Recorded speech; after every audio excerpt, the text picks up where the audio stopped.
හරි අපි අද බලමු ක්ලෝඩ් ඩිසයින් යූස් කරලා මේ වගේ වෙබ්සයිට් එකක් හදාගන්නේ කොහොමද කියලා. ඉස්සලම අපි පින්ට්‍රෙස්ට් එකට ගිහිල්ලා හීරෝ සෙක්ෂන් එකට ගැලපෙන කැරක්ටර් එකක් තෝරගන්න ඕන. ඊට පස්සේ Google Flow එකට ගිහිල්ලා නැනෝ බනානා යූස් කරලා අපිට පුළුවන් ඉමේජ් එක අපිට ගැලපෙන ඩයිමෙන්ෂන්ස් වලින් ජෙනරේට් කරගන්න. අපි මේ ප්‍රොම්ප්ට් එක දීලා ඒ ඉමේජ් එක ජෙනරේට් කරගමු.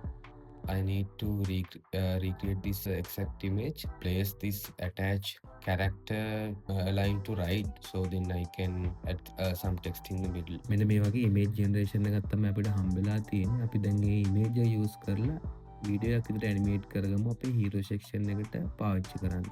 ඒක අපිට Google Veo 3 engine එක යූස් කරලා කරගන්න පුළුවන්. ඒකට අපි prompt එක දෙමු. Cartoon robot standing still, gently turning its head side to side and slowly raising the lowering its arm. මෙන්න මේ වගේ රිසල්ට් එකක් තමයි අපිට හම්බුනේ. අපි දැන් යමු Pinterest එකට ඩිසයින් අයිඩියා එකක් ගන්න වෙබ්සයිට් එකට.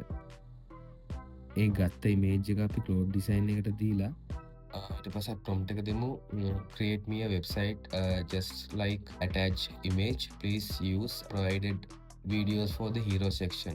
You can get the design idea from the attached image and you can create brand guideline according to that. Create a beautiful modern website. දැන් අපිට ක්ලෝඩ් ඩිසයින් එක මෙන්න මේක ලස්සන වෙබ්සයිට් එකක් ජෙනරේට් කරලා දීලා තියෙනවා.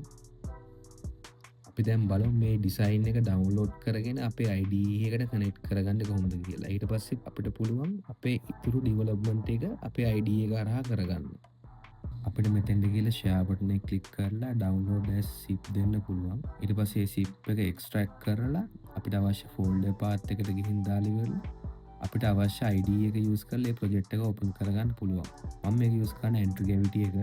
මම ඒ interface එකත් එක්ක familiar නිසා ඔයාලට අවශ්‍ය ඕනෑම IDE එකක් use කරලා මේ project එකේ ඉතුරු development එක කරගන්න පුළුවන්.